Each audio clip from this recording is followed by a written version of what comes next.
10ನೇ ತರಗತಿಯ ಸಮಾಜ ವಿಜ್ಞಾನ. ಈ ಒಂದು ಸಮಾಜ ವಿಜ್ಞಾನದ ವಿಷಯದಲ್ಲಿ ಬರ್ತಕ್ಕಂತಹ ಜಿಲ್ಲಾ ಮಟ್ಟದ ಪೂರ್ವ ಸಿದ್ಧತಾ ಪರೀಕ್ಷೆ, ರಾಜ್ಯ ಮಟ್ಟದ ಪೂರ್ವ ಸಿದ್ಧತಾ ಪರೀಕ್ಷೆ ಮತ್ತು ವಾರ್ಷಿಕ ಪರೀಕ್ಷೆ 2024-25ರ ಸಮಾಜ ವಿಜ್ಞಾನದ ವಿಷಯದ ತಯಾರಿಗಾಗಿ ಈ ಒಂದು ವಿಡಿಯೋ ಪಾಠದಲ್ಲಿ ಇತಿಹಾಸಕ್ಕೆ ಸಂಬಂಧಪಡ್ತಕ್ಕಂತಹ ಅಧ್ಯಾಯ 1, 2 ಮತ್ತು 3ರಲ್ಲಿ ಬರ್ತಕ್ಕಂತಹ ಬಹುಮುಖ್ಯ ಪ್ರಶ್ನೆಗಳನ್ನು ಚರ್ಚೆ ಮಾಡ್ತಕ್ಕಂತಹ ವಿಡಿಯೋ ಪಾಠ ಆಗಿರ್ತದೆ. ಈ ಒಂದು ವಿಡಿಯೋ ಪಾಠದಲ್ಲಿ ಇತಿಹಾಸ ವಿಷಯಕ್ಕೆ ಸಂಬಂಧಪಡ್ತಕ್ಕಂತಹ ಅಧ್ಯಾಯ 1ಅನ್ನು ನೋಡೋದಾದರೆ ಭಾರತಕ್ಕೆ ಯುರೋಪಿಯನ್ನರ ಆಗಮನ. ಈ ಒಂದು ಮೊದಲನೆಯ ಅಧ್ಯಾಯದಲ್ಲಿ ಬರ್ತಕ್ಕಂತಹ 1 ಅಂಕದ ಪ್ರಶ್ನೆಗಳು. ಮೊದಲನೆಯ ಪ್ರಶ್ನೆ, ನೀಲಿ ನೀರಿನ ನೀತಿ ಎಂದರೇನು? ಮೊದಲನೆಯ ಪ್ರಶ್ನೆ, ನೀಲಿ ನೀರಿನ ನೀತಿ ಎಂದರೇನು? ಉತ್ತರ, ಭೂಮಿಯ ಮೇಲಿನ ಆಧಿಪತ್ಯಕ್ಕೆ ಬದಲಾಗಿ ಸಮುದ್ರದ ಮೇಲಿನ ಏಕಸ್ವಾಮ್ಯಕ್ಕಾಗಿ ನೌಕಾಶಕ್ತಿಯನ್ನು ಬಲಪಡಿಸುವ ನೀತಿಯೇ ನೀಲಿ ನೀರಿನ ನೀತಿ ಆಗಿರ್ತದೆ. ಇನ್ನು ಎರಡನೇ ಪ್ರಶ್ನೆ, ಭಾರತ ಮತ್ತು ಯುರೋಪಿನ ನಡುವೆ ಹೊಸ ಜಲಮಾರ್ಗವನ್ನು ಕಂಡುಹಿಡಿದವರು ಯಾರು ಅಂತಕ್ಕಂಥ ಪ್ರಶ್ನೆಗೆ ಉತ್ತರ, ಪೋರ್ಚುಗೀಸ್ ನಾವಿಕ ವಾಸ್ಕೋ ಡಿ ಗಾಮಾ. ಇನ್ನು ಮೂರನೇ ಪ್ರಶ್ನೆ, ಬಂಗಾಳದಲ್ಲಿ ಬ್ರಿಟಿಷರಿಗೆ ದಿವಾನಿ ಹಕ್ಕನ್ನು ಕೊಟ್ಟವರು ಯಾರು? ಬಂಗಾಳದಲ್ಲಿ ಬ್ರಿಟಿಷರಿಗೆ ದಿವಾನಿ ಹಕ್ಕನ್ನು ಕೊಟ್ಟವರು ಯಾರು ಅಂತಹ ಪ್ರಶ್ನೆಗೆ ಉತ್ತರ, 2ನೇ ಆಲಂ ಶಾ ಉತ್ತರ ಆಗಿರ್ತದೆ. ಇನ್ನು ಮುಂದಿನ ಪ್ರಶ್ನೆ 2 ಅಂಕದ ಮುಖ್ಯವಾಗಿರ್ತಕ್ಕಂತಹ ಪ್ರಶ್ನೆಗಳನ್ನು ನೋಡೋದಾದರೆ, ಮೊದಲನೆಯ ಪ್ರಶ್ನೆ, ಭಾರತಕ್ಕೆ ಹೊಸ ಜಲಮಾರ್ಗಗಳನ್ನು ಕಂಡುಹಿಡಿಯಲು ಕಾರಣವಾದ ಅಂಶಗಳು ಯಾವುವು? ಉತ್ತರ, ಕಾನ್ಸ್ಟಂಟಿನೋಪಲನ್ನು ಟರ್ಕರು ವಶಪಡಿಸಿಕೊಂಡಿದ್ದು, ಭಾರತದ ಸಾಂಬಾರು ಪದಾರ್ಥಗಳಿಗೆ ಯುರೋಪಿಯನ್ ಮಾರುಕಟ್ಟೆಗಳಲ್ಲಿ ಭಾರಿ ಬೇಡಿಕೆ ಇದ್ದುದರಿಂದ ಪೋರ್ಚುಗೀಸರು ಸಾಹಸಿ ನಾವಿಕರನ್ನು ಪ್ರೋತ್ಸಾಹಿಸಿದ್ದಕ್ಕೆ, ಹೊಸ ವೈಜ್ಞಾನಿಕ ಆವಿಷ್ಕಾರಗಳಾದ ದಿಕ್ಸೂಚಿ, ಆಸ್ಟ್ರೋಲ್ಯಾಬ್, ಸಿಡಿಮದ್ದು ಮೊದಲಾದವುಗಳು ನೆರವಿಗೆ ಬಂದಿರತಕ್ಕಂಥದ್ದು. ಈ ಎಲ್ಲ ಅಂಶಗಳು ಭಾರತಕ್ಕೆ ಹೊಸ ಜಲಮಾರ್ಗವನ್ನು ಕಂಡುಹಿಡಿಯಲು ಕಾರಣವಾಗಿರ್ತಕ್ಕಂತಹ ಅಂಶಗಳು ಆಗಿರ್ತಕ್ಕಂಥವು. ಇನ್ನು ಮುಂದಿನ ಪ್ರಶ್ನೆ 2 ಅಂಕದ ಪ್ರಶ್ನೆ, ದ್ವಿಪ್ರಭುತ್ವ ಪದ್ಧತಿ ಎಂದರೇನು? ಜಾರಿಗೆ ತಂದವರು ಯಾರು? ದ್ವಿಪ್ರಭುತ್ವ ಪದ್ಧತಿ ಎಂದರೇನು ಅಂತಕ್ಕಂಥ ಪ್ರಶ್ನೆ ಮತ್ತು ಈ ದ್ವಿಪ್ರಭುತ್ವ ಪದ್ಧತಿಯನ್ನು ಜಾರಿಗೆ ತಂದವರು ಯಾರು ಅಂತಕ್ಕಂತಹ ಪ್ರಶ್ನೆಗೆ ಉತ್ತರ, ದ್ವಿಪ್ರಭುತ್ವ ಪದ್ಧತಿ ಎಂದರೆ ಬ್ರಿಟಿಷರು ಭೂ ಕಂದಾಯ ವಸೂಲಿ ಮಾಡುವ ಹಕ್ಕನ್ನು ಹೊಂದಿರತಕ್ಕಂಥದ್ದು. ನವಾಬನು ಆಡಳಿತ, ನ್ಯಾಯ ಮೊದಲಾದ ಆಡಳಿತಾತ್ಮಕ ಕಾರ್ಯಗಳನ್ನು ನಿರ್ವಹಿಸುತ್ತಿದ್ದನು. ಬಂಗಾಳದಲ್ಲಿ ದ್ವಿಪ್ರಭುತ್ವ ಸರ್ಕಾರ ಜಾರಿಗೆ ತಂದವರು ರಾಬರ್ಟ್ ಕ್ಲೈವ್ ಅಂತಕ್ಕಂಥವರು.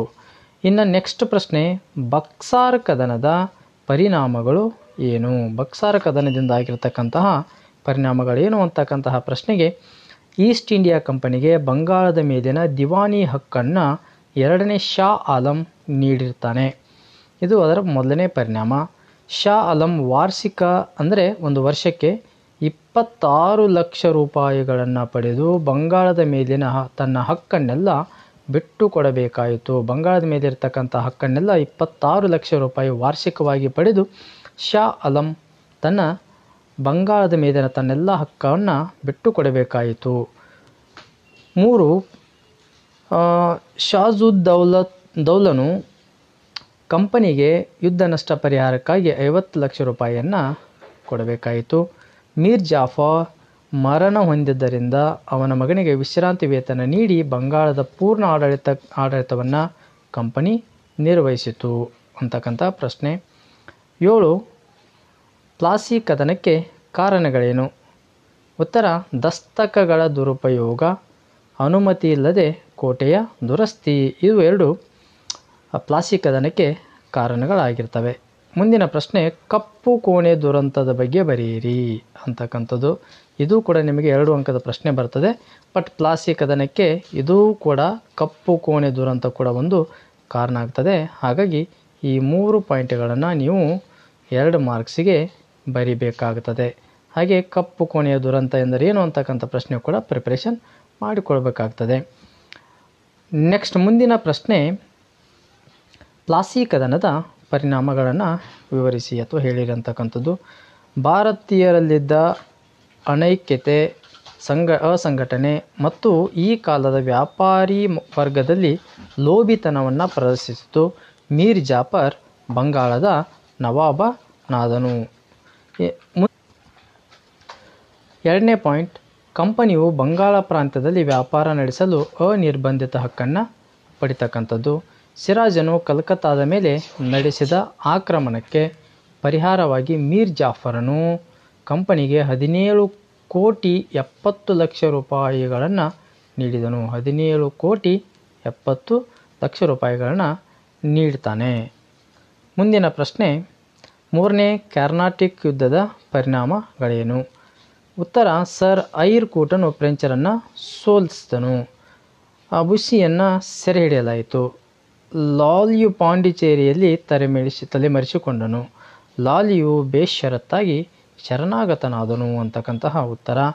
ಇನ್ನು 11ನೇ ಪ್ರಶ್ನೆ, ರಾಜ ಮಾರ್ತಾಂಡವರ್ಮನ ಸಾಧನೆಗಳನ್ನು ತಿಳಿಸಿ. ರಾಜ ಮಾರ್ತಾಂಡವರ್ಮನ ಸಾಧನೆಗಳನ್ನು ತಿಳಿಸಿರಿ ಅಂತಕ್ಕಂಥ ಪ್ರಶ್ನೆಗೆ ಉತ್ತರ, ಗಡಿಗಳನ್ನು ವಿಸ್ತರಿಸಲು 50,000 ಸೈನಿಕರ ದಳವನ್ನು ಕಟ್ತಾನೆ. ಎಷ್ಟು ಸಾವಿರ? 50,000 ಸೈನಿಕರ ದಳವನ್ನು ಕಟ್ಟಿದನು. ಡಚ್ ಕೂಟವನ್ನು ಸೋಲಿಸಿ ನೆಡುಮಂಗಡ ಮತ್ತು ಕೊಟ್ಟಾರಕರ ವ್ಯಾಪಾರ ಕೇಂದ್ರಗಳ ವಶಕ್ಕೆ ಪಡೆದುಕೊಳ್ತಕ್ಕಂಥದ್ದು. 1741 ಆಗಸ್ಟ್ 10ರಂದು ಕೊಳಚಲ್ನಲ್ಲಿ ಡಚ್ಚರ ಸೇನೆಯನ್ನು ಸೋಲಿಸಿರ್ತಕ್ಕಂಥದ್ದು. ಮೆಣಸಿನ ವ್ಯಾಪಾರದ ಮೇಲೆ ನಿಯಂತ್ರಣವನ್ನು ಸಾಧಿಸಿರ್ತಕ್ಕಂಥದ್ದು. ಮುಂದಿನ ಪ್ರಶ್ನೆ, ಕಪ್ಪು ಕೋಣೆ ದುರಂತವನ್ನು ವಿವರಿಸಿ. ನಾನು ಆವಾಗಲೇ ಹೇಳಿರೋ ಹಾಗೆ ಕಪ್ಪು ಕೋಣೆಯ ದುರಂತವನ್ನು ವಿವರಿಸಿ ಅಂತ ಪ್ರಶ್ನೆ ಬಂದಾಗ, ಸಿರಾಜುದ್ದೌಲನು ಪೋರ್ಟ್ ವಿಲಿಯಂ ಕೋಟೆಯನ್ನು ಸುಲಭವಾಗಿ ಗೆದ್ದು ಕೆಲವರನ್ನು ಸೆರೆ ಹಿಡಿದನು. ಆಕ್ರಮಣದಲ್ಲಿ ಸೆರೆ ಹಿಡಿದ 146 ಬ್ರಿಟಿಷರನ್ನು ಚಿಕ್ಕ ಕೊಠಡಿಯೊಂದರಲ್ಲಿ ಬಂಧಿಸಲ್ಪಟ್ಟನು. ಅವರಲ್ಲಿ 23 ಮಂದಿ ಅಸುನೀಗಿದರು ಎಂಬುದಾಗಿರ್ತದೆ.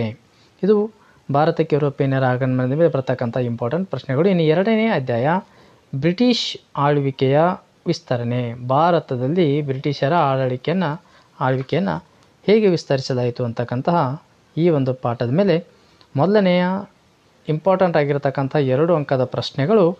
ಮೊದಲನೇ, ಆಂಗ್ಲೋ ಮರಾಠ ಯುದ್ಧಕ್ಕೆ ಕಾರಣಗಳೇನು ಅಂತಕ್ಕಂಥ ಪ್ರಶ್ನೆಗೆ ಉತ್ತರ, ಬ್ರಿಟಿಷರ ಆಶ್ರಯದಲ್ಲಿದ್ದ ಮೊಘಲ ಚಕ್ರವರ್ತಿ 2ನೇ ಶಾ ಆಲಮನು ಬ್ರಿಟಿಷರು ಮತ್ತೆ ದೆಹಲಿಯ ಸಿಂಹಾಸನದಲ್ಲಿ ಕುಳ್ಳಿರಿಸಿದನು.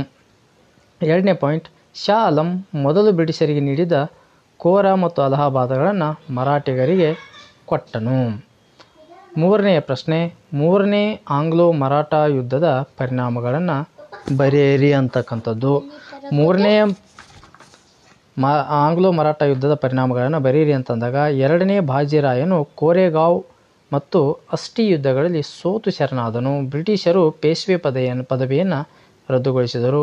ಬಾಜಿರಾಯನಿಗೆ ವಿಶ್ರಾಂತಿ ವೇತನ ನೀಡಿದರು. ಶಿವಾಜಿಯ ವಂಶಸ್ಥ ಪ್ರತಾಪಸಿಂಹನನ್ನು ಸಣ್ಣ ರಾಜ್ಯ ಸತಾರದಲ್ಲಿ ಪ್ರತಿಷ್ಠಾಪಿಸಿ ಮರಾಠರ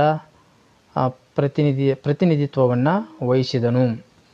ಮುಂದಿನ ಪ್ರಶ್ನೆಯನ್ನು ನೋಡೋದಾದರೆ, ಸಹಾಯಕ ಸೈನ್ಯ ಪದ್ಧತಿಯ ನಿಬಂಧನೆಗಳೇನು? ಸಹಾಯಕ ಸೈನ್ಯ ಪದ್ಧತಿಯ ನಿಬಂಧನೆಗಳೇನು ಅಂತಕ್ಕಂಥ ಪ್ರಶ್ನೆಗೆ, ಸಹಾಯಕ ಸೈನ್ಯ ಪದ್ಧತಿ ಎಂಬ ನೀತಿಯನ್ನು ವೆಲ್ಲೆಸ್ಲಿಯು ಜಾರಿಗೆ ತಂದನು. ನೋಡಿ, ಸಹಾಯಕ ಸೈನ್ಯ ಪದ್ಧತಿಯ ಈ ಒಂದು ಸಹಾಯಕ ಸೈನ್ಯ ಪದ್ಧತಿಯನ್ನು ವೆಲ್ಲೆಸ್ಲಿಯವರು ಜಾರಿಗೆ ತರ್ತಾರೆ. ಭಾರತೀಯ ರಾಜನು ಬ್ರಿಟಿಷ್ ಸೈನಿಕ ತುಕಡಿಯನ್ನು ತನ್ನ ರಾಜ್ಯದಲ್ಲಿ ಇರಿಸಿಕೊಳ್ಳಬೇಕು. ಸೇನೆಯ ವೇತನ ಮತ್ತು ನಿರ್ವಹಣೆಯ ವೆಚ್ಚವನ್ನು ಸಂಬಂಧಪಟ್ಟ ರಾಜ್ಯವೇ ಭರಿಸಬೇಕು. ಇಲ್ಲವೇ ನಿರ್ದಿಷ್ಟ ಕಂದಾಯ ಪ್ರದೇಶವನ್ನು ಬಿಟ್ಟುಕೊಡಬೇಕಾಗ್ತದೆ. ರಾಜನು ಆಸ್ಥಾನದಲ್ಲಿ ಬ್ರಿಟಿಷರ ರೆಸಿಡೆಂಟನ್ನು ನೇಮಿಸಿಕೊಳ್ಳಬೇಕು. ಬ್ರಿಟಿಷರ ಅನುಮತಿ ಇಲ್ಲದೆ ಆಸ್ಥಾನದಲ್ಲಿ ಯಾವುದೇ ಯುರೋಪಿಯನ್ನರನ್ನು ನೇಮಿಸಿಕೊಳ್ಳುವಂತಿಲ್ಲ. ಭಾರತದ ಯಾವುದೇ ರಾಜ್ಯಗಳೊಂದಿಗೆ ಯುದ್ಧ ಅಥವಾ ಸಂಧಾನ ಮಾಡಿಕೊಳ್ಳಬೇಕಾದರೆ ಗವರ್ನರ್ ಜನರಲ್ ಅವರ ಸಮ್ಮತಿಯನ್ನು ಪಡೆದುಕೊಳ್ಳಬೇಕಾಗ್ತದೆ. ಇದಕ್ಕೆ ಪ್ರತಿಯಾಗಿ ಕಂಪನಿಯು ಆ ರಾಜ್ಯಕ್ಕೆ ಆಂತರಿಕ ಮತ್ತು ಬಾಹ್ಯ ರಕ್ಷಣೆಯನ್ನು ಒದಗಿಸಬೇಕು. ಲಾರ್ಡ್ ವೆಲ್ಲೆಸ್ಲಿ ತನ್ನ ಹುದ್ದೆಗೆ ರಾಜೀನಾಮೆ ನೀಡಿ ಸ್ವದೇಶಕ್ಕೆ ಮರಳಲು ಕಾರಣವೇನು? 4ನೇ ಪ್ರಶ್ನೆ. ಲಾರ್ಡ್ ವೆಲ್ಲೆಸ್ಲಿ ತನ್ನ ಹುದ್ದೆಗೆ ರಾಜೀನಾಮೆ ನೀಡಿ ಮತ್ತೆ ತನ್ನ ದೇಶಕ್ಕೆ ಮರಳಲು ಕಾರಣವೇನು ಅಂತಕ್ಕಂಥ ಪ್ರಶ್ನೆಗೆ, ಅವನು ಯುದ್ಧ ಪ್ರಿಯ ನೀತಿಯಿಂದ ಕಂಪನಿಗೆ ಸಾಲದ ಹೊರೆ ಹೆಚ್ಚಿತು. ಇದರಿಂದ ತೀವ್ರ ಟೀಕೆಗೆ ಒಳಗಾದ ಲಾರ್ಡ್ ವೆಲ್ಲೆಸ್ಲಿ ತನ್ನ ಹುದ್ದೆಗೆ ರಾಜೀನಾಮೆ ನೀಡಿ ಸ್ವದೇಶಕ್ಕೆ ಮರಳಿದನು ಅಂತಕ್ಕಂತಹ ಉತ್ತರ. ಇನ್ನು ಅಧ್ಯಾಯ 3, ಭಾರತದಲ್ಲಿ ಬ್ರಿಟಿಷ್ ಆಳ್ವಿಕೆಯ ಪರಿಣಾಮ. ಭಾರತದಲ್ಲಿ ಬ್ರಿಟಿಷ್ ಆಳ್ವಿಕೆಯ ಪರಿಣಾಮಗಳೇನು ಅಂತಕ್ಕಂಥದ್ದು 3ನೇ ಅಧ್ಯಾಯದ ಮೇಲೆ ಬರ್ತಕ್ಕಂಥ 1 ಅಂಕದ ಪ್ರಶ್ನೆ. ಪಾಲಿಸಿ ಆಫ್ ಅಜರ್ಜನ್ ಎಂದರೇನು? ಶಾಸನ ರೂಪಿಸುವ ಪ್ರಕ್ರಿಯೆಯಲ್ಲಿ ಭಾರತೀಯರನ್ನು ಒಳಗೊಳ್ಳುವ ನೀತಿಯೇ ಪಾಲಿಸಿ ಆಫ್ ಅಜರ್ಜನ್ ಆಗಿರ್ತದೆ. ಇನ್ನು 3 ಅಂಕದ ಪ್ರಶ್ನೆಗಳು ಈ ಪಾಠದ ಮೇಲೆ. ಬ್ರಿಟಿಷ್ ಶಿಕ್ಷಣವು ಭಾರತೀಯರ ಮೇಲೆ ಬೀರಿದ ಪರಿಣಾಮ ಏನು ಅಂತಕ್ಕಂಥದ್ದು. ಭಾರತೀಯರು ಆಧುನಿಕತೆ ಬೆಳೆಸಿಕೊಳ್ಳಲು ಸಾಧ್ಯವಾಯಿತು. ಇದು ಬ್ರಿಟಿಷರ ಒಂದು ಶಿಕ್ಷಣ ನೀತಿ ಭಾರತೀಯರ ಮೇಲೆ ಬೀರಿರತಕ್ಕಂಥ ಪರಿಣಾಮಕ್ಕೆ ಮೊದಲನೇ ಪಾಯಿಂಟ್. ಭಾರತೀಯರು ಆಧುನಿಕತೆಯನ್ನು ಬೆಳೆಸಿಕೊಳ್ಳಲು ಸಾಧ್ಯವಾಯಿತು. ಭಾರತೀಯರು ಜಾತ್ಯತೀತತೆ ಪ್ರಜಾಪ್ರಭುತ್ವ ಬೆಳೆಸಿಕೊಳ್ಳಲು ಕೂಡ ಸಾಧ್ಯ ಆಗ್ತದೆ. ಭಾರತೀಯರು ವೈಜ್ಞಾನಿಕ ಆಲೋಚನಾ ಕ್ರಮದೊಂದಿಗೆ ರಾಷ್ಟ್ರೀಯವಾದಿ ದೃಷ್ಟಿಕೋನಗಳನ್ನು ಬೆಳೆಸಿಕೊಳ್ಳಲು ಸಾಧ್ಯವಾಯಿತು. ಸ್ಥಳೀಯ ಭಾಷೆಗಳು ಮತ್ತು ಸಾಹಿತ್ಯ ರಚನೆಗಳಿಗೆ ಪ್ರೋತ್ಸಾಹ ದೊರೆಯುತ್ತದೆ. ವೃತ್ತಪತ್ರಿಕೆಗಳು ಹುಟ್ಟಿ ಬೆಳೆಯತೊಡಗಿದವು. ಹೊಸ ಸಾಮಾಜಿಕ ಮತ್ತು ಧಾರ್ಮಿಕ ಸುಧಾರಣಾ ಚಳವಳಿಗಳು ಹುಟ್ಟಿಕೊಂಡವು. ಭಾರತೀಯರು ತಮ್ಮ ಸಮೃದ್ಧ ಸಾಂಸ್ಕೃತಿಕ ಪರಂಪರೆಗಳನ್ನು ಅರಿಯಲು ಸಾಧ್ಯವಾಯಿತು. ಜಗತ್ತಿನಾದ್ಯಂತ ನಡೆಯುತ್ತಿದ್ದ ಸ್ವಾತಂತ್ರ್ಯ ಚಳವಳಿಗಳ ಪ್ರಭಾವ ಭಾರತೀಯರ ಮೇಲೂ ಕೂಡ ಆಗ್ತದೆ. ಇದು ಬ್ರಿಟಿಷ್ ಶಿಕ್ಷಣ ಭಾರತೀಯರ ಮೇಲೆ ಆಗಿರತಕ್ಕಂತಹ ಪರಿಣಾಮಗಳನ್ನು ನೋಡ್ಬೋದು. ಇನ್ನು ನೆಕ್ಸ್ಟ್ ಪ್ರಶ್ನೆ ನೋಡೋದಾದರೆ, ಈಸ್ಟ್ ಇಂಡಿಯಾ ಮೂಲಕ ದೇಶದಲ್ಲಿ ಬ್ರಿಟಿಷರು ರೂಪಿಸಿರುವ ನ್ಯಾಯಾಂಗ ವ್ಯವಸ್ಥೆಯನ್ನು ವಿಶ್ಲೇಷಿಸಿರಿ ಅಂತಕ್ಕಂಥ ಪ್ರಶ್ನೆಗೆ, ವಾರ್ನ್ ಹೆಸ್ಟಿಂಗ್ಸನು ದಿವಾನಿ ಅದಾಲತ್ ಎಂಬ ನಾಗರಿಕ ನ್ಯಾಯಾಲಯಗಳನ್ನು, ಫೌಜದಾರಿ ಅದಾಲತ್ ಎಂಬ ಅಪರಾಧಿ ನ್ಯಾಯಾಲಯಗಳನ್ನು ಸ್ಥಾಪಿಸ್ತಾನೆ. ಫೌಜದಾರಿ ಅದಾಲತ್ ಅಂತಕ್ಕಂತಹ ಅಪರಾಧ ನ್ಯಾಯಾಲಯಗಳನ್ನು ಸ್ಥಾಪಿಸಿದನು. ಹಿಂದೂಗಳಿಗೆ ನ್ಯಾಯದಾನದ ಸಂದರ್ಭದಲ್ಲಿ ಹಿಂದೂ ಶಾಸ್ತ್ರಗಳ ಪ್ರಕಾರ ನ್ಯಾಯದಾನವನ್ನು ನೀಡ್ತಕ್ಕಂಥದ್ದು. ಮುಸಲ್ಮಾನರಿಗೆ ಶರಿಯತ್ ಕಾನೂನುಗಳ ಪ್ರಕಾರ ನ್ಯಾಯದಾನವನ್ನು ನೀಡ್ತಕ್ಕಂಥದ್ದು. ಹಿಂದೂಗಳಿಗೆ ಹಿಂದೂ ಶಾಸ್ತ್ರದ ಮುಖಾಂತರ, ಮುಸ್ಲಿಮರಿಗೆ ಶರಿಯತ್ ಕಾನೂನುಗಳ ಮುಖಾಂತರ ನ್ಯಾಯದಾನವನ್ನು ನೀಡ್ತಕ್ಕಂಥದ್ದು.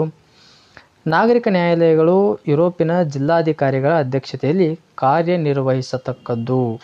ಅಪರಾಧ ನ್ಯಾಯಾಲಯಗಳು ಖಾಜಿಗಳ ಅಧೀನದಲ್ಲಿದ್ದರೂ ಯುರೋಪಿಯನ್ನರ ಮೇಲ್ವಿಚಾರಣೆಯಲ್ಲಿ ಕಾರ್ಯವನ್ನು ನಿರ್ವಹಿಸುತ್ತಿದ್ದವು ಅಂತಕ್ಕಂಥದ್ದು. ಇದು ನ್ಯಾಯಾಂಗ ವ್ಯವಸ್ಥೆ, ಬ್ರಿಟಿಷರ ನ್ಯಾಯಾಂಗ ವ್ಯವಸ್ಥೆಯನ್ನು ಈಸ್ಟ್ ಇಂಡಿಯಾ ಮೂಲಕ ದೇಶದಲ್ಲಿ ಬ್ರಿಟಿಷರು ರೂಪಿಸಿರುವ ನ್ಯಾಯಾಂಗ ವ್ಯವಸ್ಥೆ ಈ ರೀತಿಯಾಗಿ ಇರ್ತದೆ. ಮುಂದಿನ ಪ್ರಶ್ನೆ, ಬ್ರಿಟಿಷರು ಭಾರತದಲ್ಲಿ ಜಾರಿಗೆ ತಂದ ಪೊಲೀಸ್ ವ್ಯವಸ್ಥೆಯನ್ನು ವಿವರಿಸಿ. ಉತ್ತರ, ಲಾರ್ಡ್ ಕಾರ್ನ್ ವಾಲಿಸನು ಮೊದಲ ಬಾರಿಗೆ ಪೊಲೀಸ್ ವಿಭಾಗವನ್ನು ಅಸ್ತಿತ್ವಕ್ಕೆ ತಂದನು. ನೋಡಿ, ಲಾರ್ಡ್ ಕಾರ್ನ್ ವಾಲಿಸ್ ಅಂತಕ್ಕಂಥವರು ಪೊಲೀಸ್ ವಿಭಾಗವನ್ನು ಅಸ್ತಿತ್ವಕ್ಕೆ ತರ್ತಾರೆ ಭಾರತದಲ್ಲಿ, ನೆನಪಿಟ್ಕೋಬೇಕು. ಇವರು ಕಕಿ ಎನ್ನುವ ಹೊಸ ಹುದ್ದೆಯನ್ನು ಸೃಷ್ಟಿಸಿದನು. ಪ್ರತಿ ಜಿಲ್ಲೆಯನ್ನು ಠಾಣೆಗಳನ್ನಾಗಿ ವಿಭಜಿಸಿ ಪ್ರತಿ ಠಾಣೆಯನ್ನು ಕೋತ್ವಾಲರ ಅಧೀನದಲ್ಲಿರುವಂತೆ ಮಾಡಿದನು. ಪ್ರತಿ ಠಾಣೆಯನ್ನು ವಿಭಜಿಸಿ ಪ್ರತಿ ಠಾಣೆಗೆ ಒಬ್ಬರನ್ನು ಕೋತ್ವಾಲರದ ಅಧೀನದಲ್ಲಿರುವಂತೆ ಮಾಡ್ತಾನೆ ಲಾರ್ಡ್ ಕಾರ್ನ್ವಾಲಿಸ್. ಹಳ್ಳಿಗಳು ಚೌಕಿದಾರರ ಅಧೀನದಲ್ಲಿರುವಂತೆ ಮಾಡ್ತಾನೆ ಲಾರ್ಡ್ ಕಾರ್ನ್ವಾಲಿಸ್ ಅವರು. ಕೋತ್ವಾಲರು ಹಳ್ಳಿಗಳ ಮಟ್ಟದಲ್ಲಿ ಕಳ್ಳತನ, ಅಪರಾಧಗಳು, ದರೋಡೆಗಳ ನಿಯಂತ್ರಣ ಜವಾಬ್ದಾರಿಯನ್ನು ಹೊತ್ತಿರತಕ್ಕಂಥದ್ದು. ಮ್ಯಾಜಿಸ್ಟ್ರೇಟರನ್ನು ನೇಮಕ ಮಾಡುವ ಪದ್ಧತಿ ಜಾರಿಗೆ ಬಂತು. ಪೊಲೀಸ್ ಅಧಿಕಾರಿಗಳು ಮ್ಯಾಜಿಸ್ಟ್ರೇಟ್ಗಳ ಅಧೀನಕ್ಕೆ ಒಳಪಟ್ಟನು.